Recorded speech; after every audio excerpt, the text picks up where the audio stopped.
What's going on, guys? Car review guys here. My name is AJ, and this week we have a 2024 Toyota Grand Highlander, and the trim level is the limited hybrid. So without further ado, we are going to start with the cinematic if you're new to this channel, and then we're going to go to the exterior and we're going to talk about some of the stats, figures, things I think you guys would like to know.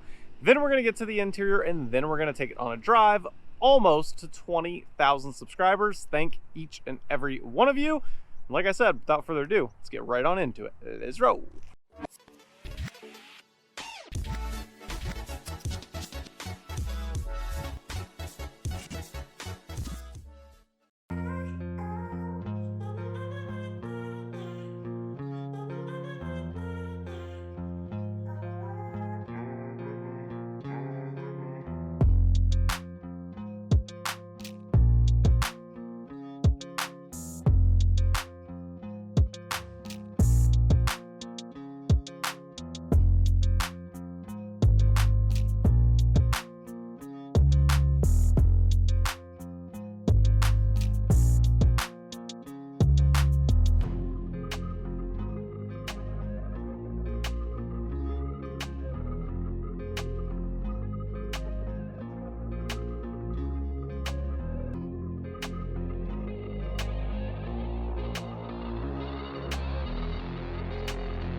As I said, we're going to start with some of these stats and figures. So this Grand Highlander is a hybrid, obviously limited trim level, 245 horsepower. Transmission is a CVT. Drivetrain is all-wheel drive. Curb weight is right around 4,710 pounds, and it's going to be pushing this hybrid limited from 0 to 60 in about 7.8 seconds. If you're wanting to improve upon that, you're going to have to go with the Hybrid Max.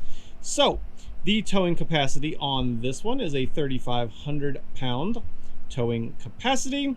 So your fuel economy, obviously something you're going to want to know, 36 city, 32 highway, and 34 average. Fuel tank size is 17.2 gallons.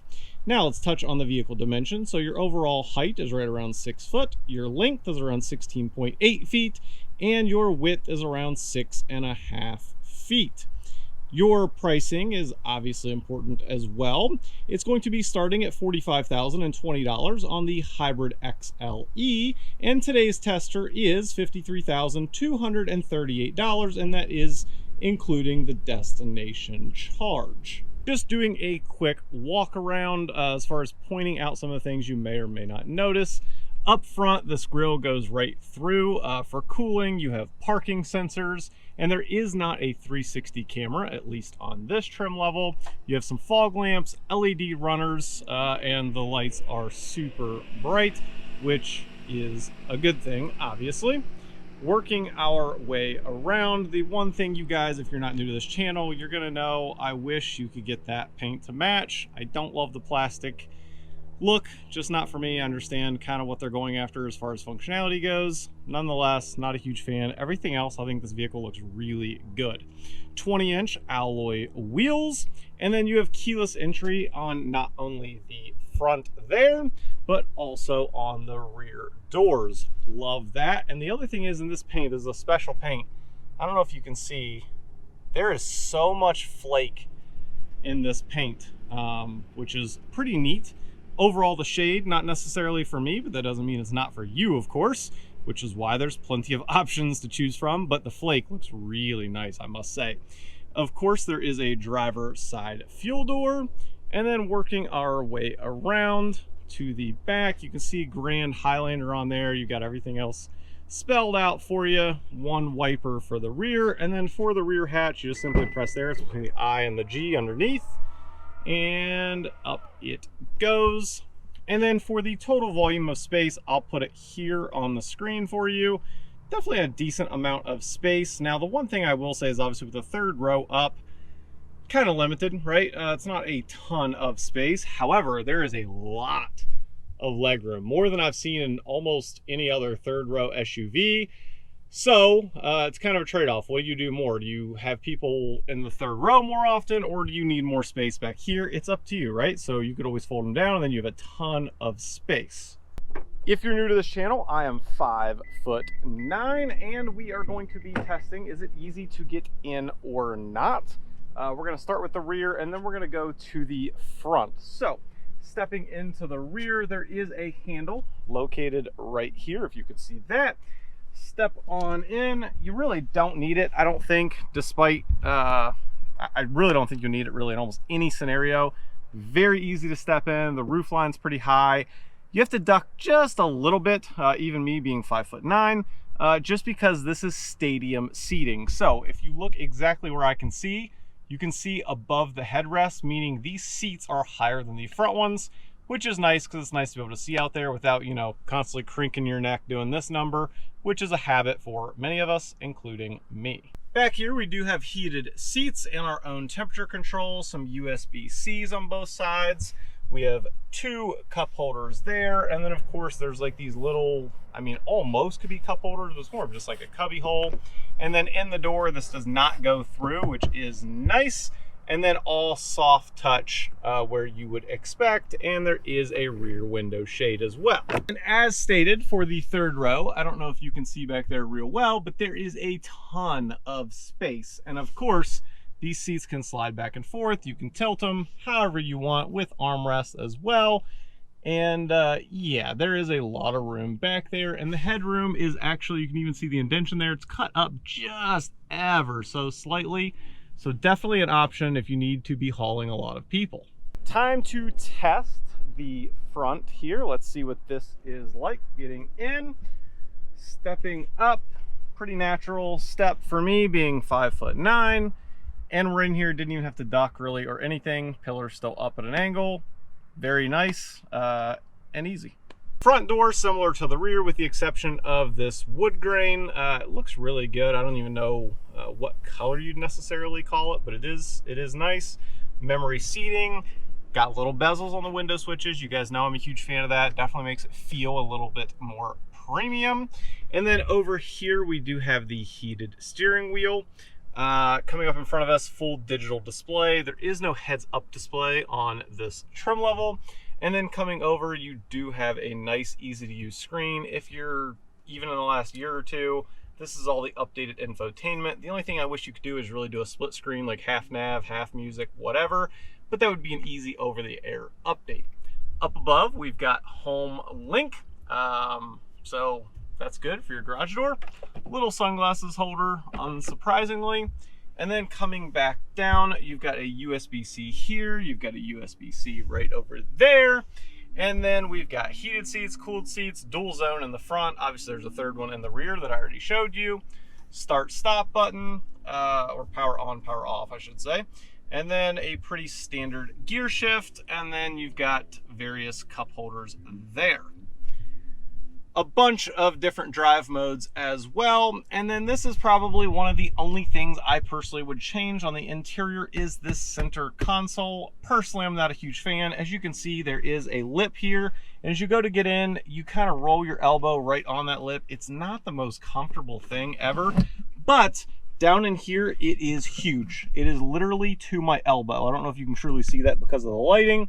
Nonetheless, that is a huge center console. And one of the other things I want to touch on just before we go on a drive, if I put this into reverse, you're going to notice that the camera is much clearer than it used to be. Without further ado, I think we get it out on the road. Let's roll. So this may sound kind of funny. The first thing that I noticed about this vehicle is the turning radius. Like, it has a really good turning radius for 2 reasons that it stands out to me. Number one, all-wheel drive. Usually an all-wheel drive vehicle does not have that good of turning radius, and this thing actually does. Number 2, it's obviously a pretty big SUV. Also, usually a reason to not have that good of a turning radius, and it does. So that's one of the first things that I noticed. So take that or leave it as to whether that's one of the first things I should notice, but it is. One of the most important things to me in a vehicle is noise. Now, engine noise you can definitely hear. It is present when you are accelerating. Now, when you are maintaining speed, it's pretty quiet. Road noise wise, you can hear the tires a little bit. So maybe if you changed out the tires, you could get it even quieter. It's already pretty good, so I don't see a reason to really necessarily do that.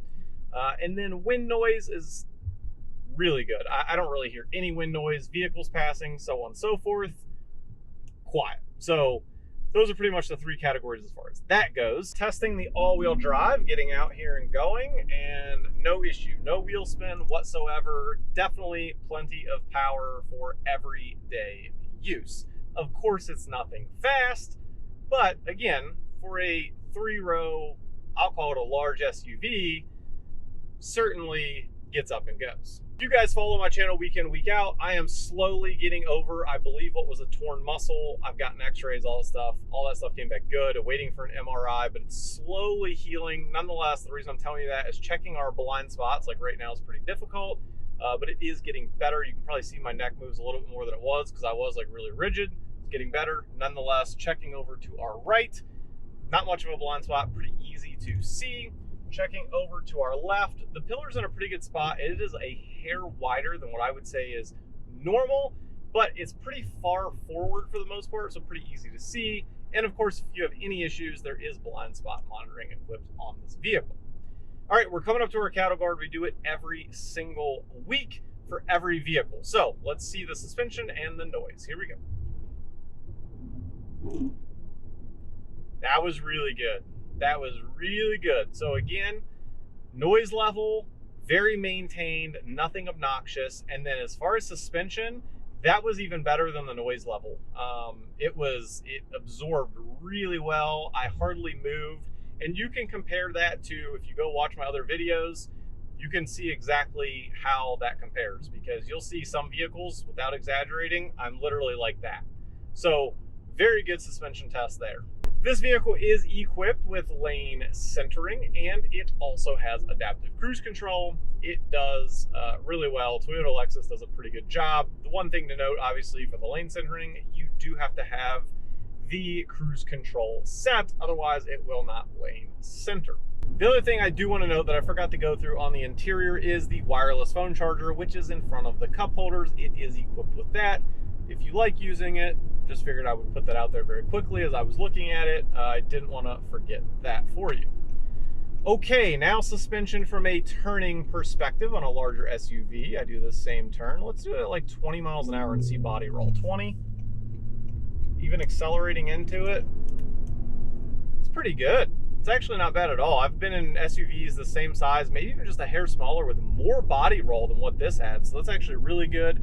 The other thing to consider, I wasn't even in sport, I'm just in normal right now. And that's where I found myself most of the time.